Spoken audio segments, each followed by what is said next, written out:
Africa মহাদেশে একটা কৃষক ছিল। সে খুবই সুখী ছিল। তার নিজস্ব একটা খামার ছিল। কারণ তার সুখী ছিল এই জন্যে যে তার সবকিছুই ছিল এবং যা ছিল তাতেই সে খুশি ছিল, যার কারণে সে সুখী ছিল। প্রথমে সে যা ছিল, তার কাছে যা ছিল কথাটা বুঝে নিন, যা ছিল তাতেই সে খুশি ছিল, যার কারণে সে সুখী ছিল। হ্যাঁ, তার একটা খামার ছিল, নিজস্ব খামার বাড়ি ছিল। কিন্তু হঠাৎ একদিন এই ভদ্রলোকের কাছে, এই কৃষকের কাছে আসলো হলো এক ভদ্রলোক আসলো, এবং তিনি সোনা সম্বন্ধে, হীরা সম্বন্ধে খুব পণ্ডিত লোক এবং বিজ্ঞ লোক, ভালো কিছু জানেন। তাকে এসে এই কৃষককে এসে বলল যে দেখো, তোমার কাছে যদি এই এক নখ পরিমাণ যদি হিরে থাকে তাহলে তুমি এই শহরের মালিক হতে পারবা। আবার যদি তোমার কাছে এক মুষ্টি পরিমাণ হীরা থাকে তাহলে তুমি ধরো এই আফ্রিকা তোমার দেশের মালিক হতে পারবে। আবার যদি তোমার কাছে এক ভর্তি পরিমাণ মনে করো যদি হীরা থাকে তাহলে তুমি আফ্রিকা মহাদেশেরই মালিক হতে পারবা। তখন এই কৃষকের মাথায় এটা ঢুকে গেল। এটা বলে এই বিজ্ঞ লোকটা চলে গেল। হীরা সম্বন্ধে যে বিজ্ঞ লোক, এটা চলে গেল।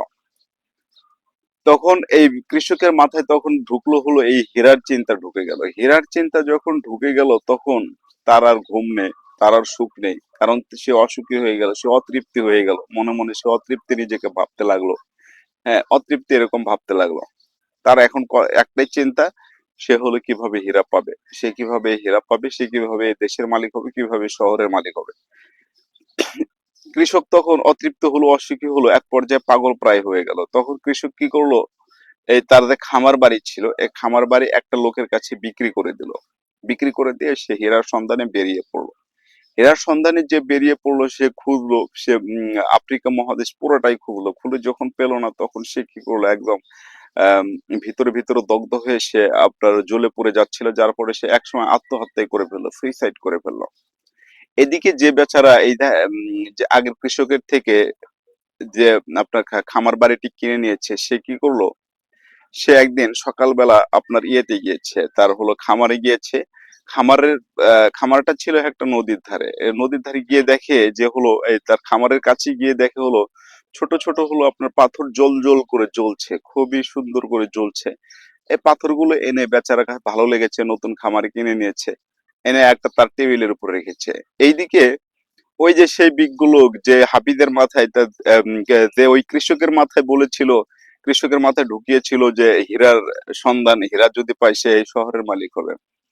সেই বিজ্ঞ লোক, সেই বিজ্ঞ হীরা সম্বন্ধে বিজ্ঞ লোক এসে তাকে বলল, এই নতুন খামারিকে বলল, হাফিজ কি ফিরে এসেছে? সে বলল, আপনি কিভাবে জানলেন যে হাফিজ ফিরে এসেছে? বলল যে এই যে এটা দেখছে হাফিজ, হাফিজ তো সোনার মানে ইয়ার তো খুবই ইয়ার ছিল, প্রবল আকাঙ্ক্ষা ছিল আপনার হীরার।